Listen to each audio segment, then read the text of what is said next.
Cool. All right, couple little winners. All right, so then we got Grants Pass Race 7. Ed, did you have any hits on this one?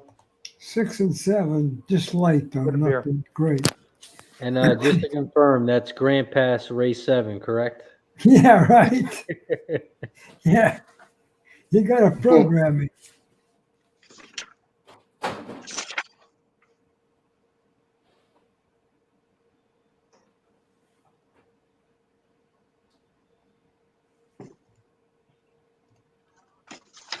I was looking at the 7 horse.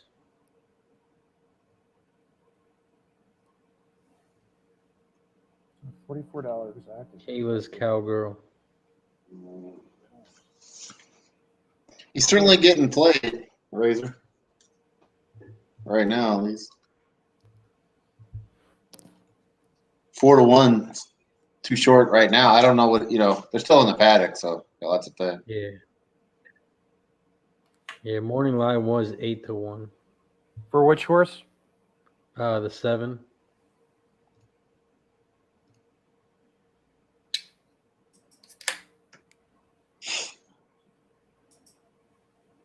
There's probably no money in the pool. Let's see.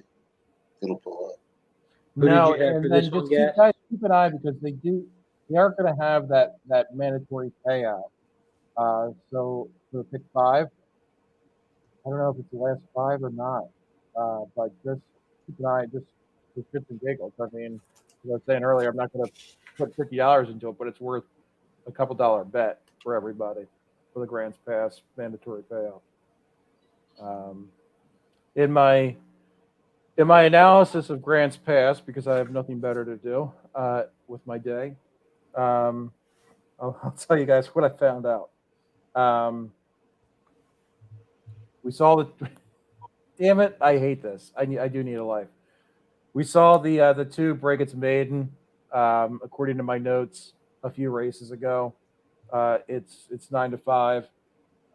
We also saw the 6 run last time out at 4-1. Pretty good horse. I have my notes here. The pick 5 starts in race 8. I'm sorry. Anyway, the 8s just switched trainers. They just got claimed at 13-1. It's not a terrible choice. Ashley Garcia is a half decent trainer. I have 2, 6, 8 here at Grants Pass.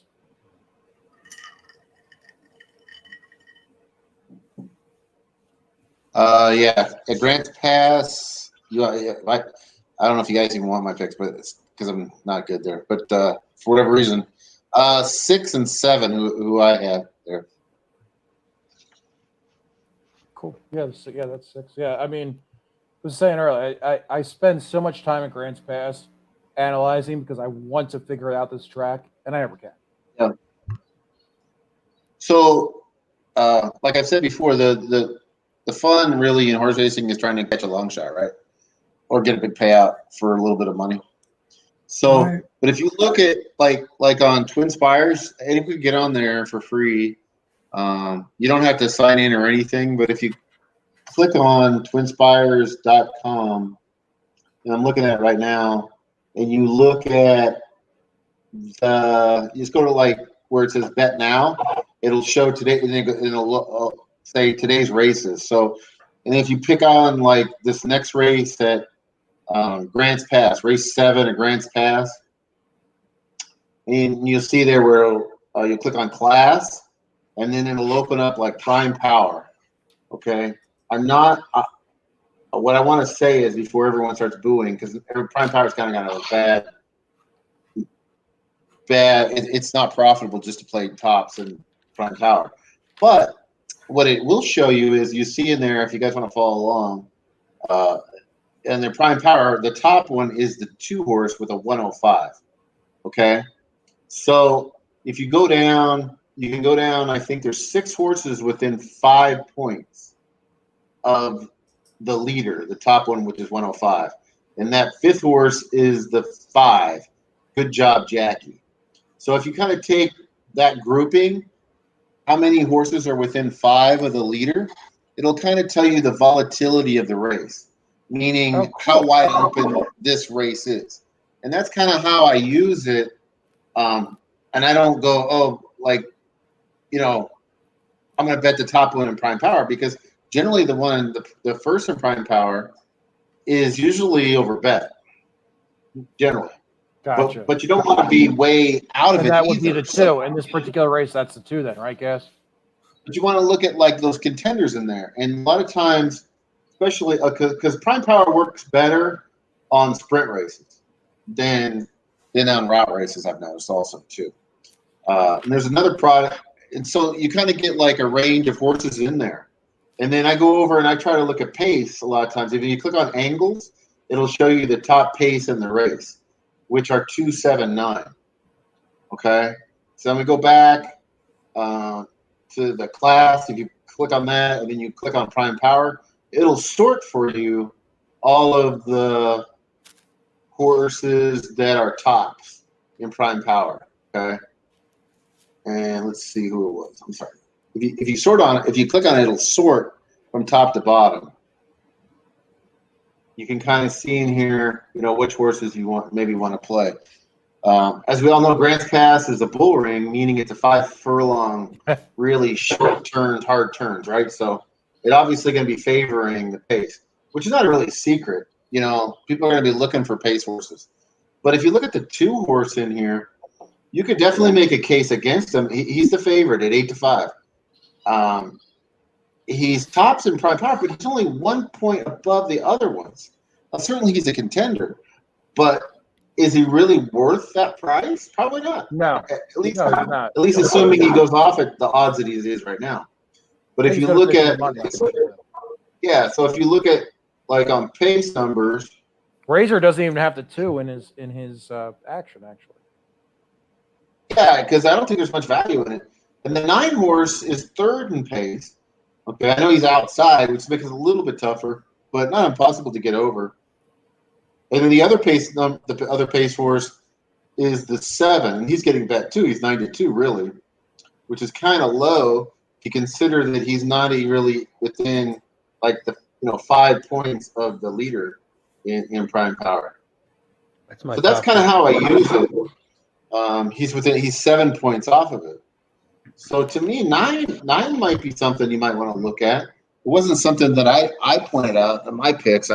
I took the 6 and the 7. I kind of like the 7 a little bit, but I'll be honest with you, he's a little bit overbet at this point. And I said that was the first thing I said, because Razor kind of said he liked the 7, and I was right now 9-2 or 5 is a little bit short for me. But it's early, it's a good track too. There's barely any money in there. Dennis, So, like that 9 that you were talking about, Gas. yeah, so if you it's just kind of a way that I was looking at the races. I try to look for wide open type races and try to pick some long shots. Yeah, and one thing that I have been and is you can't just bet. I mean, you can, but if you're looking to make money, you have to, as my good friend Spencer and Razor always say, fuck the favorites. Yes, but race selection is the thing that a lot of people skip over. You want to get into the right races that are competitive and wide open type races. Correct. And I am not against putting the favorite on my ticket, but not necessarily on the top of my ticket. And I'm still learning. Everybody's still learning. And again, for the couple of guys that Gas has been doing this for a long time. Razor's been doing this for a long time. Ed's been doing this for a long time. I was doing it. I stopped, and I just got back into it recently, actually. So it's just it's not like football or basketball or something. It's every day. I mean, you could literally, like, you see us on the Saturday of Breeders' Cup. I didn't know what the hell was going on. We were betting like 6-7 tracks at once. And it's like no other sport. I mean, you could literally, and you could. It's just a lot of stuff going on. It's like no other sport. Did you see Ben that? Martin, what's up, man? What'd you say, Ed? I'm sorry. Did you see that Grant's Pass? The jockey's running out there on the training track. And the horse, he's He has running the soccer down- ball? What the hell? The horse was, I don't think the horse had no rider. They were leading him down to the gate. He's running down the track. What the hell he was doing? I guess he's getting. Maybe he's drinking my wine. It's the last day of Grants Pass. Maybe he's getting ready for soccer season. Who knows? Yeah, he's drinking my wine. Melissa's back in the house.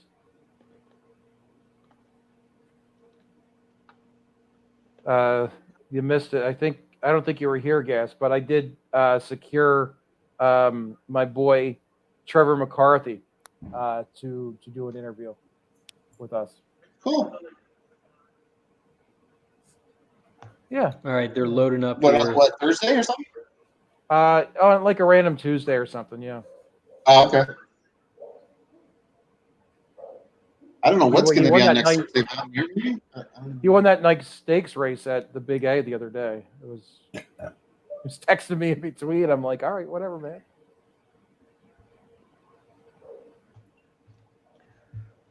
All right, we got All right, race here we 7 go. just popped off at Grants. Looks like the 6 and the 7 are out front. The 7 is moved to the front. We got 7, 6, 9.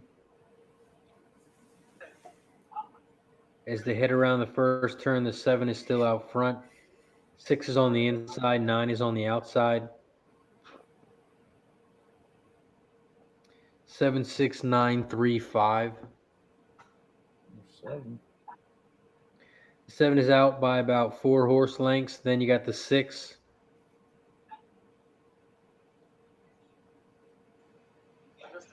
Five's trying to make a move on the outside.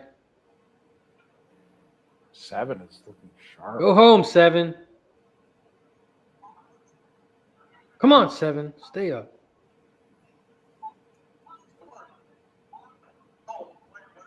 Seven's going to There win. you go. 6, 3. Nice work, Razor. What, we end up getting 6-1. That's what, better than 4 where we're at. And then this next race starts to pick 5. Just to let you guys know if you want to put it, if you want to put your own ticket together. Mandatory got, payout. I don't think it's going to be that much, but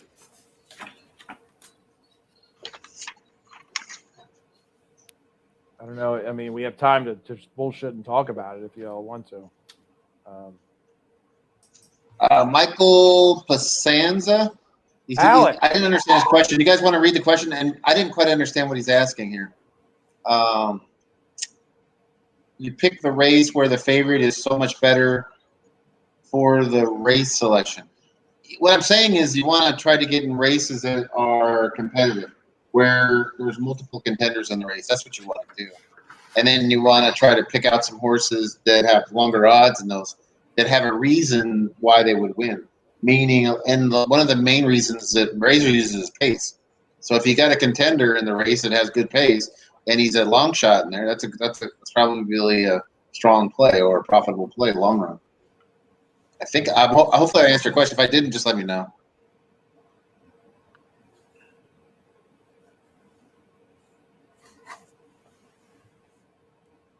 All right, so we got Mountaineer, the last one, race 9.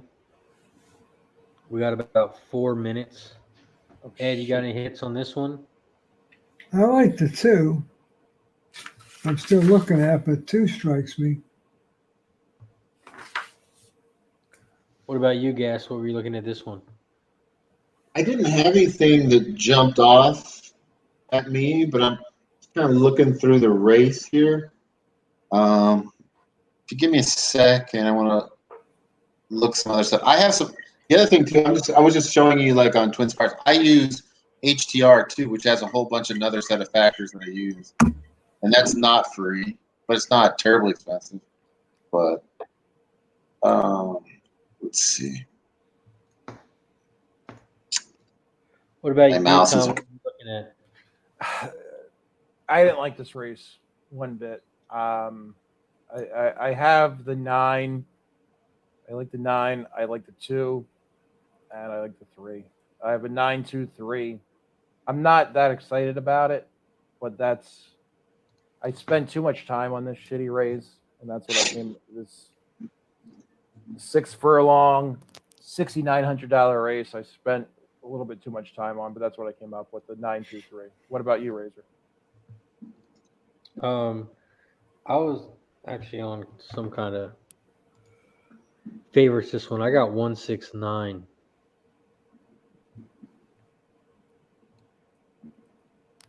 Okay. I mean, shit.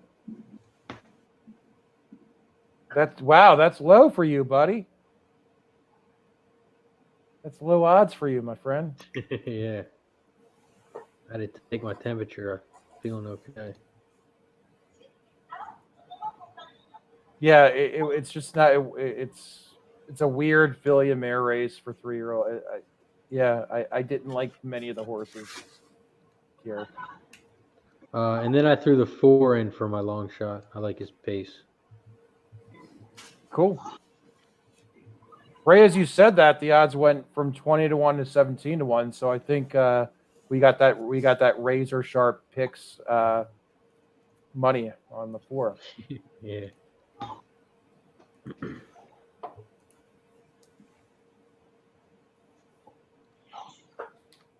I think I'm going to go 3-2. I go 3-2 here. Okay, cool. Dream Park and Louise Diva.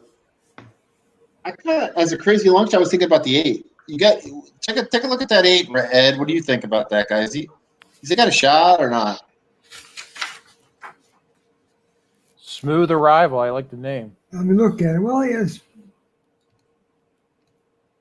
better than looks, FR1 pedigree, and high pedigree of dollar sign. He got good pedigree.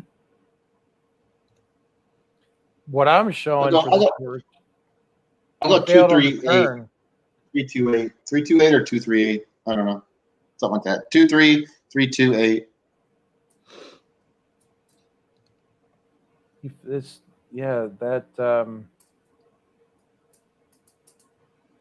isn't a bad betting race, Tom. It's pretty competitive for Mountaineer particularly. Yeah, and I think that's why I had a hard time with it. But yeah, the Smooth Arrival, it's probably going to finish first. But why I didn't like it, I mean, I'm looking at the past performances, and I watched the last race, but the same note came up from the previous race, and he had another weird long layoff, January to October. Now he's running again. He ran October 20th. Now he's running again.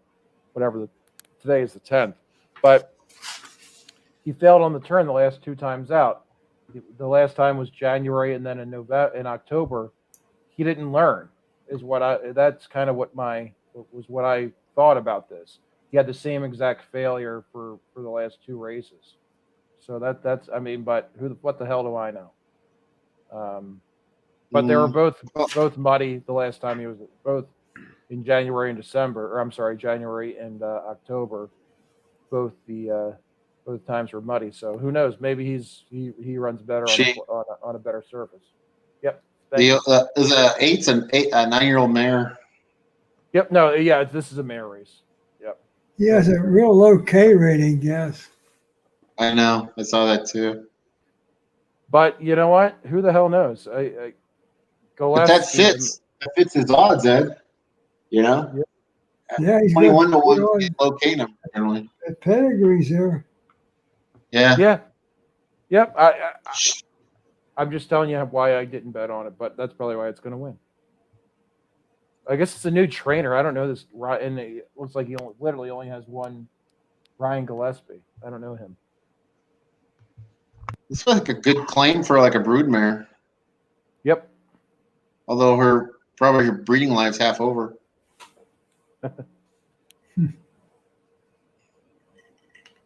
Guillermo's back. What's up, Gee. buddy? We've been hitting a couple things, my friend, Guillermo.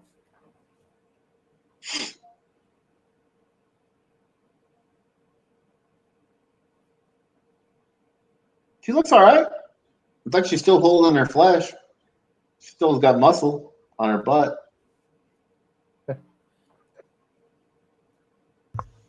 Last one at Mountain.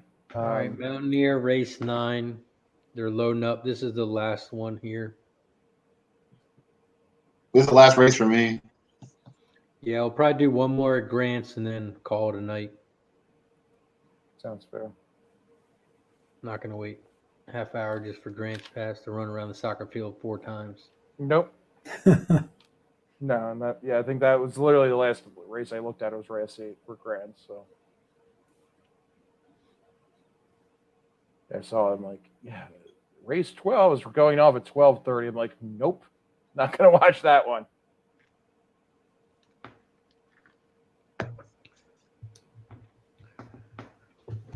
All right, guys, let's catch one here.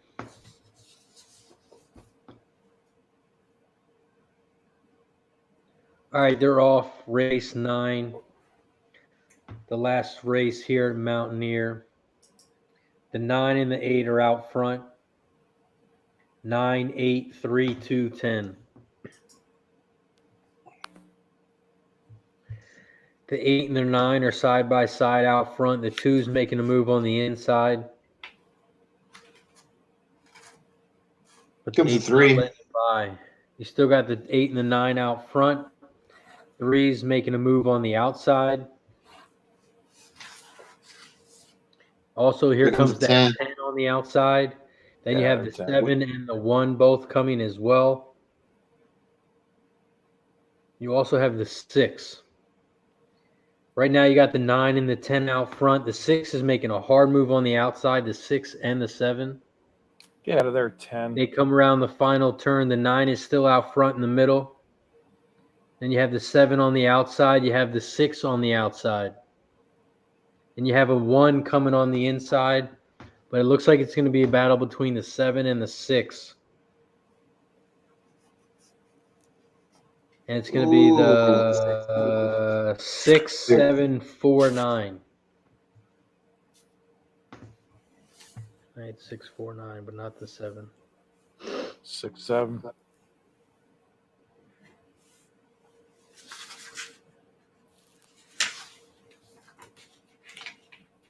No, Dennis Trusty.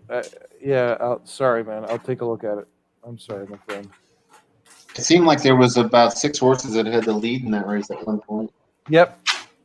Razor did a hell of a job calling it. I think the 6 got up.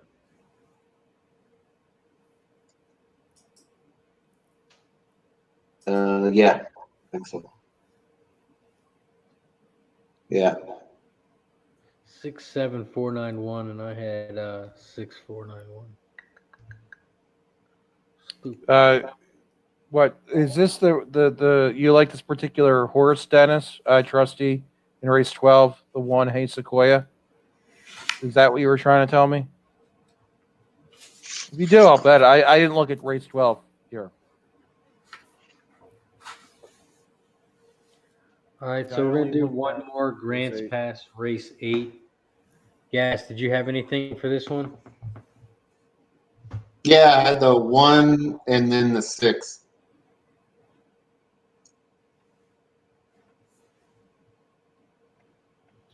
Ed, what about you? Did you have any hits on this one? I had the 1 and 3.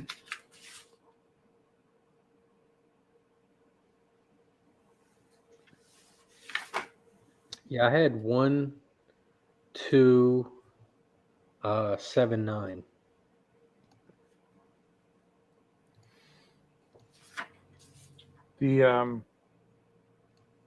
Nobody likes my 6. I'm gonna be sad. This is the last race. We're breaking down at Mountaineer. We've had such good times making fun of this track, at least until the spring, for a $6,000 claiming race. The 1 I like. All he does is lose, but I think that this inside position might help him. I think the last couple of races he's had a bad post position. I kind of like the 1. I like the 3. We saw him run a few times, and I'm putting 1, 3. I like the 5. and kind of like the 8 too.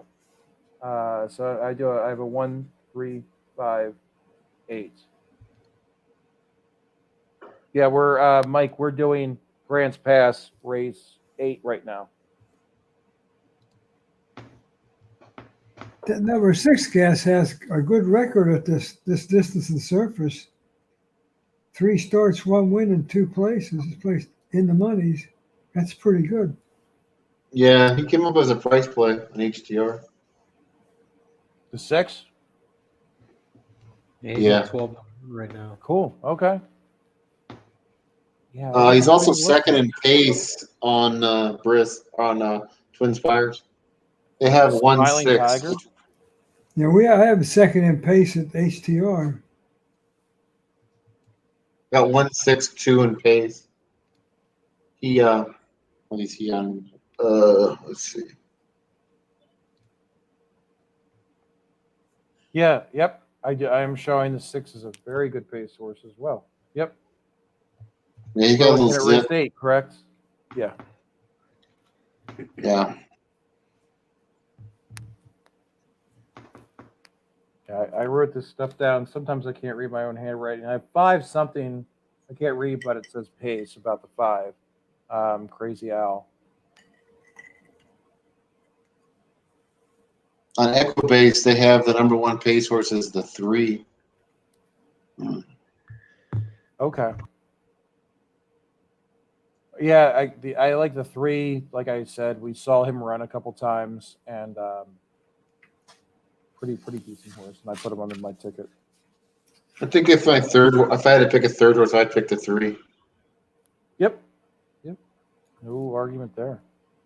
The 1-6-6-1 3. But your 6, I mean, look at the pedigree. That's pretty. It comes from pretty decent stock. Yeah, that's pretty good pedigree.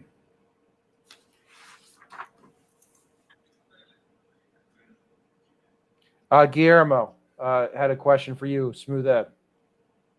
Who is the best you've seen in person, as far as horses? For you in particular. I've never been to any major tracks, so I never see anybody, to be truth with you. I had hoped this year to get out, but the virus is out. My business is pretty well gone, but never get out, really, to be truth with you, Gamma. Wow, Deacon Mike saw John Henry. Damn. Wow. What an order that was.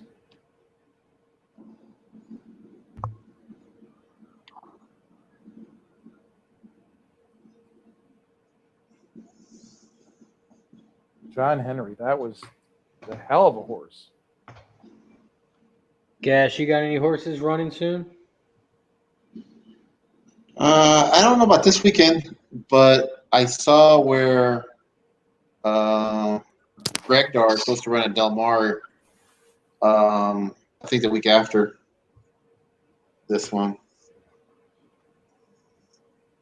I think it's back to what weekend? It's like the 20th, the weekend of the 20th, I think.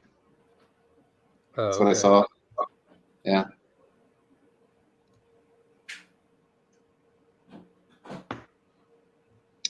That's the Phil D'Amato trained horse. He ran his best race at Del Mar. Guillermo, Ed said come to Santa Anita. First I like track Santa up Anita. I always just sit at the restaurant upstairs. It's easier. Like I told you earlier, Guillermo, I saw the horse of the year running. It was 5 feet away from seeing it from Authentic.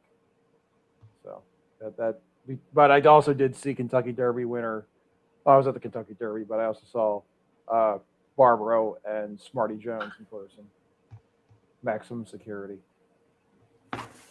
But Smarty Jones. yeah, Smarty Jones is still kicking. I mean, I saw Barbaro. That was.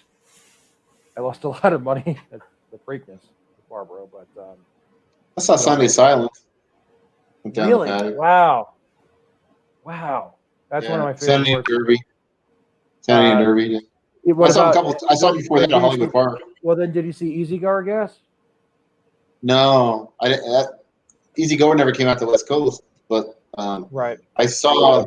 I think it was the day that Sunday Silence, first race of his career, lost by a nose. I think, as I remember, at Hollywood Park on a Wednesday or Thursday. I was cutting class at school, and I was down there. That's awesome. Wow. Lost by like a nose, I think. I remember. The two biggest tracks I was at was Colonial Downs and Philadelphia. I went to Philadelphia with a millionaire. The guy looked like a bum. I'm serious. He took me there. I could tell you a story on that. Takes a little bit, though. Boy, it was quite a story. I didn't know he was a millionaire. I thought he was just a dingling. We had 10 minutes. It's Razor's show, but I'll let him tell you yeah or nay. I was in Philadelphia for school for AT&T, and I went down to an antique place. And I was looking at antiques, and there was a man I don't want to say what color he was. He asked me a question. I told him, he said, "What the hell did you ask that question for?" "I don't want him at my damn place." I said, "I don't give a shit what you want." He said, "I'll go call the cops on you." I said, "Go. While you're going, I'm going to steal something." and this is what we were in. My wife was awful cute. We were walked out. He said, "Where you going?" I said, he called me dummy. "Where you going, dummy?" I said, "I stole something. I want to leave this place before you call the cops." He said, "You want to go to the races with me?" I said, "I don't even like you." He said, "Go to the races with me." I said, "You crazy or what?" "No, I take you for nothing." And I never seen a race in my life, you know what I mean? And I'd always watched them from AT&T, and I said, "Okay, we'll go."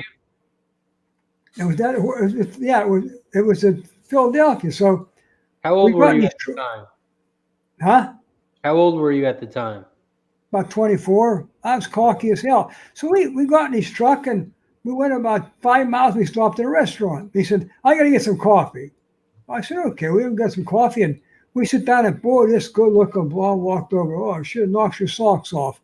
And this guy was maybe in his 70s or 80s. He said, "Get the hell out of here. Can't you see I'm with decent people?" He looked like a bum. He had an antique business. I didn't know nothing about him. So she left, and we went to the races. And he drives into the races, and he's driving down where the owners go. And the guy says, "You can't park." He said, "You go to hell. I can park anywhere I want in this place." I said, "Hey, I'll pay." He said, "Kiss my ass. I ain't paying for nothing here." I said, "Okay." We went down, and we walked in, we went to the track. And we're just playing the ponies, riding, and he's picking these damn tickets up off the floor. I said, "Herb, you pick one more damn ticket up off the floor. I'm out here by taxi cab." I said, "You ain't going to humiliate me, Herb." So we left. We went to a restaurant to eat. There was a line. I bet you there was 30 people. He said, "Come on, dummy." He called me dummy. I said, we went and fought. We were right to the front of the line. I said, "Hey, Herb, there's a line there." He said, "Shut up, dummy." We walked right to the very front of the line. And the guy said, "Oh, Herb, we got your seat for you." We walked in, all these people. He had his own seat. We ate. We're done eating. And I said to him, he would take a leak. I said, "Give me the bill." So I took the bill. He came back. I said, "Where's the bill?" I said, "I'm paying." He went nuts. He made a total fool of me. "Give me that damn bill." So I give him the bill. And we went back to the place. He says, "You coming down to my place tomorrow?" I was at school there. I said, "Yeah, I'll stop in." We stopped in. There was a kid there. The kid said, inside the place was busy. He said to me, "Do you know who he is?" I said, "Looks like some bum to me." He said, he owns the biggest jewelry shop down here. He owns horse races. He said his place is a museum. I said, "I seen it." He said, "That young girl, that's he's sleeping." I said, "You got to be shitting me." So I told him, I said, "Heard you got money, Herb. You look like a bum to me." And he said, "Yeah." And he had this great big antique clock. Beautiful. My wife was looking at it. It's like, I don't know, $1,500, $2,000. We could buy something like that. He said, "You like that clock?" She says, "Pretty." He said, "Where's your car?" "We'll strap it on top of your roof." I said, "Jewel, shit." I said, "You ain't sticking the damn antique clock on top of my roof." I said, "I don't want your money, Herb." He said, "Tell you what, anytime you come down there, don't worry about a place to stay. I'll get you a place to stay at the jockey place. I said, they tried to throw us the hell out. He said, don't pay attention to them. They'll do it for me. He said, you coming back down? I said, I ain't coming back, Herb. But the guy, he looked like a bum. He was filthy rich. He owned horses and everything. He couldn't bet for shit, though, because he said, we'll split the money. We'll bet. I got $20, $30. But we didn't win a damn thing. Razor, when are we going to go out on a road trip to see Ed? Oh, I mean, he's I not got that far one damn away. We need to go out there and just have dinner with the guy or something. I might I'm not coming come down home. your way to next summer. I'm coming down that way. I promise I'm coming down there if this damn virus is gone. Oh, I got stories from my lifetime, I'll tell you. But this guy looked like a bum. You know, if you own a jewelry store, they said a big one, because my cousin owned one. Boy, they make the bucks because jewelry's all profit. This is great. Oh my God. This That was is my great. buddy Herb. It's a good story, man. Yeah, that I is. didn't want no money from him. I don't want nothing from nobody. I didn't want to give me a damn clock like that. Mikey P wants my story about when I ran a sports book. It's not that entertaining. I ran a sports book in college.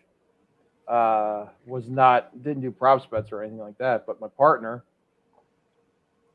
we did NCAA tournament, field of 64. We did $20 for everybody get a team, whatever the case may be. We also did the pools. This is why I got out of betting for a little bit. Long story short is my partner stole all my money, and I had to. I think I told you this, Razor, over at Delaware Park. I had to front out a couple $1,000s to pay this out. So, yeah, it's not a fun story. But the kid who I was doing the book with saw all this cash and ran with it. And so I had to, in college, the only thing I'm spending money in is freaking Coke and booze. Pizza every other night. What's that? I said, and pizza every other night. Yeah, exactly. But so I mean that it's not that fun of a story, but that's kind of why I stopped running the book, because I couldn't afford to anymore, because my partner was an asshole. Because you're a bookmaker and you can't be like, oh well, I can't pay you. It doesn't work like that. Even if it's college kids or whatever, it just doesn't work like that. So that Mike, that was my, it wasn't too fun, but that's why that was my story. And that's, I used to play heavy. pool for money in bars. You want a real treat. I used to hustle pool in bars when I was pretty young. I had a big pool table. I believe. And the truest song was ever made was that, Kenny Rogers. So know when to hold them, fold them, know when to walk away and run.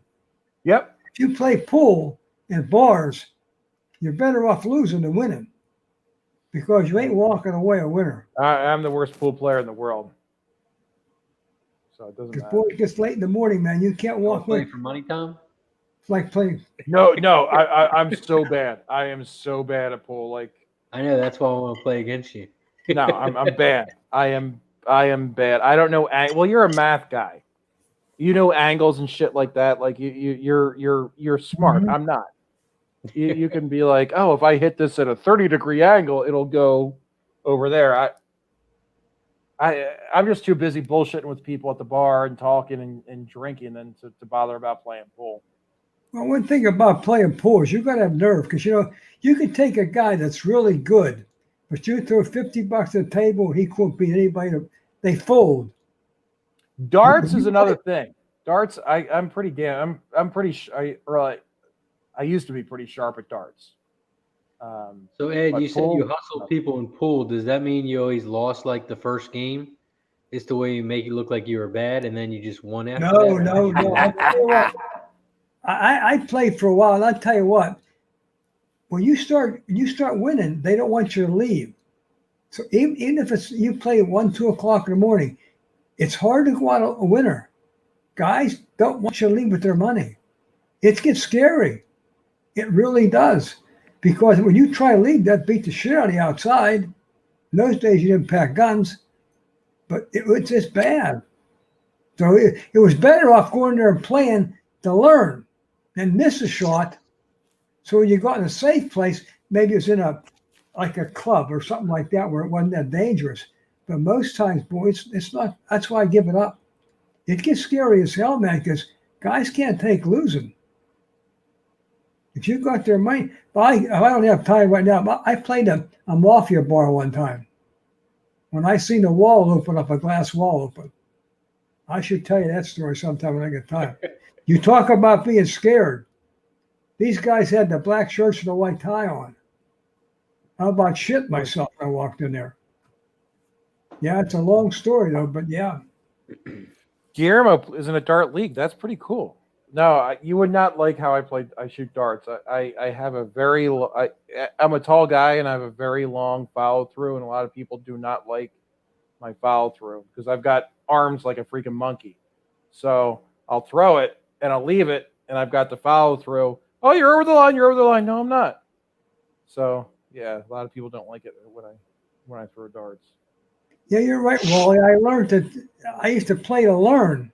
If you play to make money, boy, it's awful scary. Because anything you play, even a good card game, you get in a good card game and not a good part of town. You don't want to walk. That gets scary, man. Oh shit, man! I had a nice day at craps after the Breeders' Cup. I went to Delaware Park. I went with my winnings, and I shot some dice. It was a good follow up. All right, so Grant's Pass race 8 is getting ready to pop off. This is going to be the last one for us tonight. Cool. We will be back Thursday at 7 with a lot more races. So make sure you press the like, subscribe, and tune in Thursday at 7. Yeah, no Chucky. Remind me sometime, Razor. I gotta tell you the story about the old Sport of Kings in Vegas. I'd like to hear it, guys. Love it. Yeah. Yes, make sure you guys tune in. That will be Long Thursday story, so. time. Make sure you tune in Thursday if you want to hear the story from Gas. Yeah. They are off. Grant's Pass race 8. Looks like the 3 and the 5 are out front.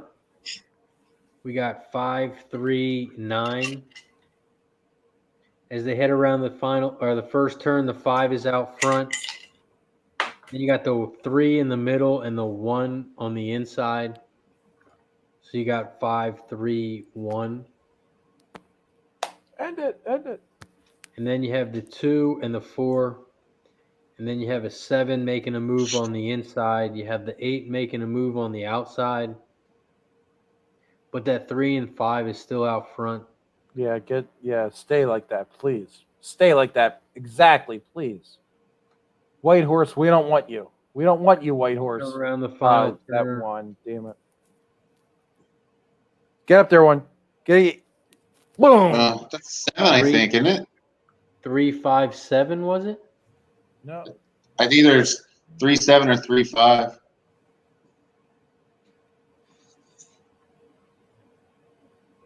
long as that 5 was up there. Deacon Mike. As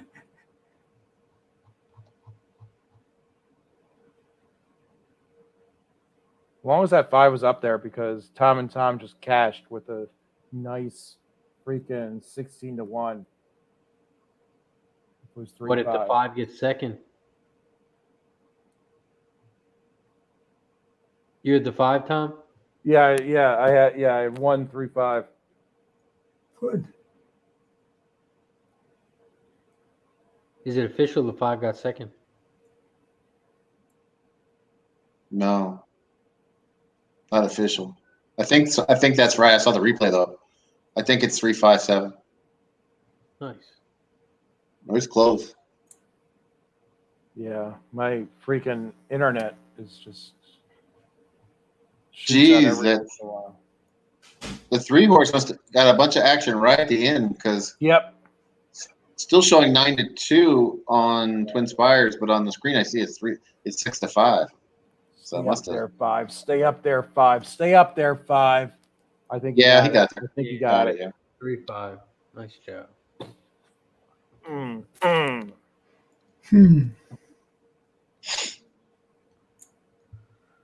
All right, guys. Well, that's going to end it for us tonight here on Pub Sports Radio.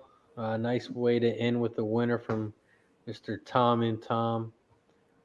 Make sure you guys press that like button, subscribe to Pub Sports Radio. Make sure you check them out on pubsportsradio.com.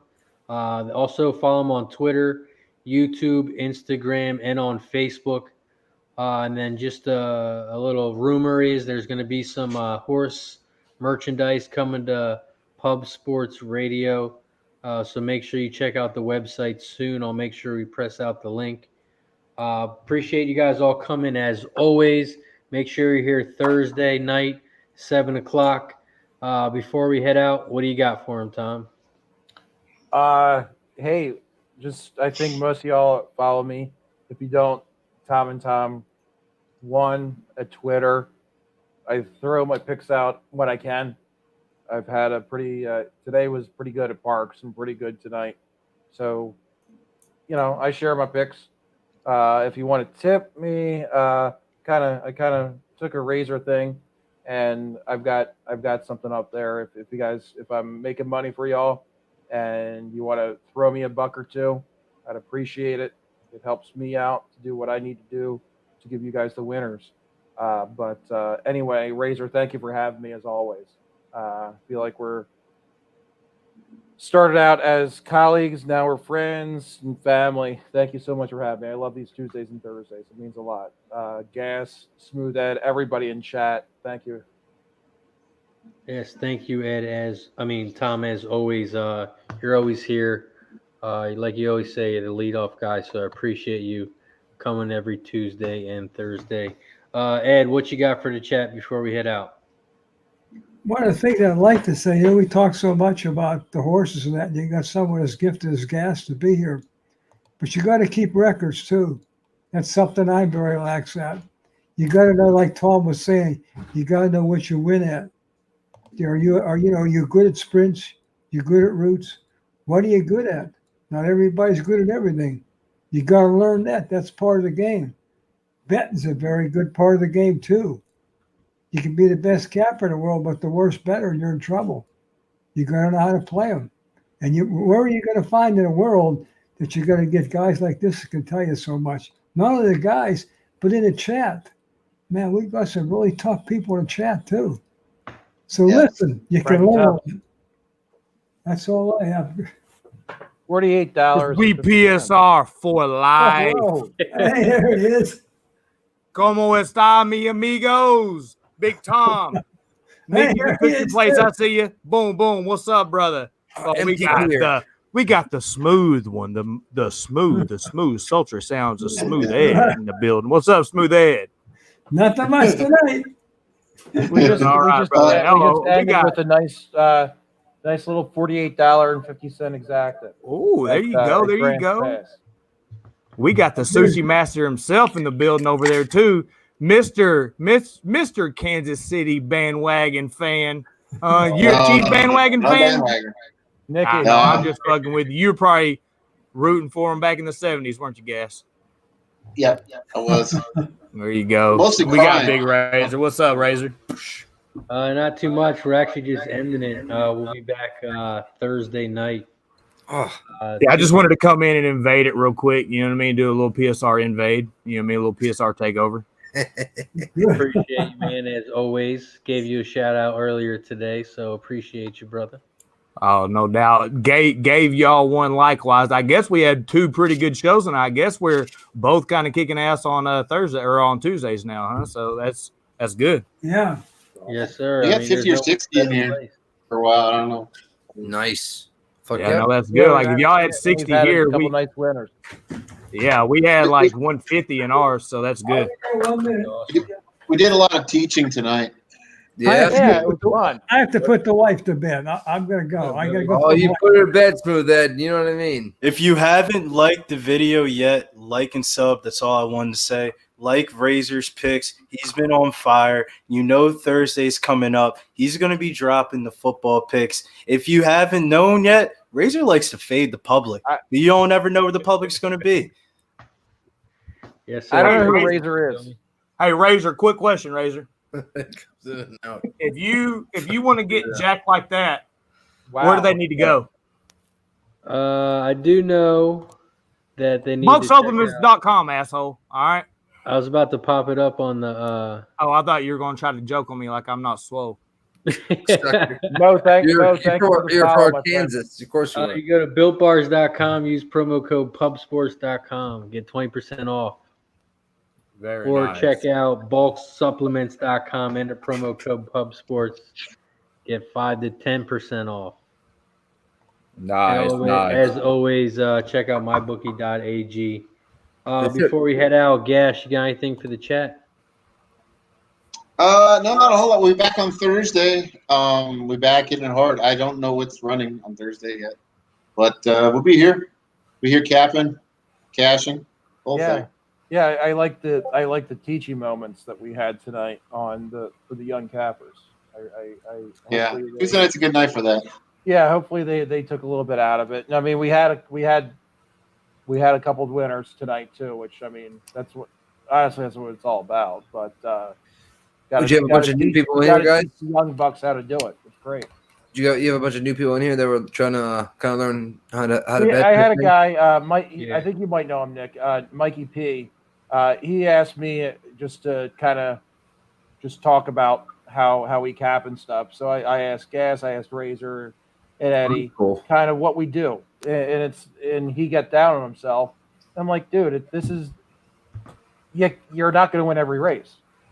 No, I wish. It's you're going to lose more than you win, and you got to accept that. Yep. But yeah, And, Gas was awesome. tune in, Gas and next Ed and Razor were Tuesday. awesome.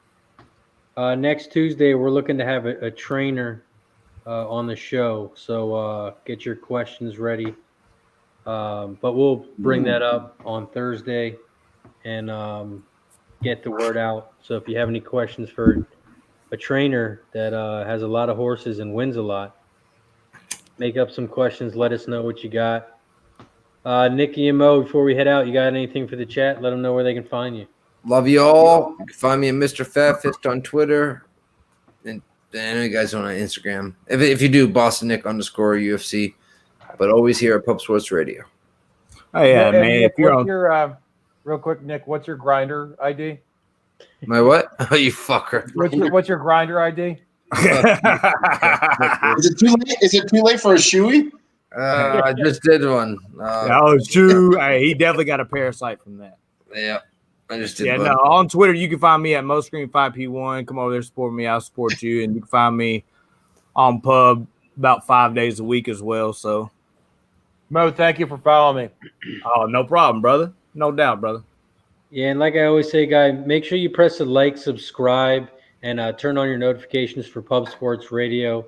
We do a lot more than just horse racing. We have UFC, soccer, football, MLB, NBA. We cover every sport here. The more views, the more likes we get, the more content we bring. Razor, So real definitely quick. shout out. Real quick, can I say, man, you nailed, and I'm not just being a smartass, your new show that you've been doing. You nailed that pick last week. You just got screwed. You know what I'm saying? Like that interception was the most ridiculous thing I've ever seen in my life. And you know, and I had the Ravens in a parlay. So, you know, and for me to say that, you know what I mean, is like dang. But yeah, no, that little segment show you've been doing is a banger. If people haven't caught that, they need to go catch that. Yeah, appreciate you. That's Gambler's First Glance. Yeah, I love it. The segment is when you're taking a look at all the games, and the first glance you think that play's got to win, but you need to take a deeper look at it, and you actually go with the other side. So appreciate that, Mo. Make sure you check that out, Gambler's First Glance, right here on Pub Sports Radio. And like I said, guys, make sure you check out pubsportsradio.com. Check them out on Twitter, Facebook, YouTube, and on Instagram. And every night here, Monday, Tuesday, Wednesday, Thursday, Friday, Saturday, Sunday, we have a show, something going on. So make sure you check us out. Press that like, subscribe. For Mo, for Nick, for Tom, for Ed that was on here, for Gas, for Angry Mike that was on here. I'm Razor Sharp Picks. Mike Have a was great here. night, fellas. Fuck.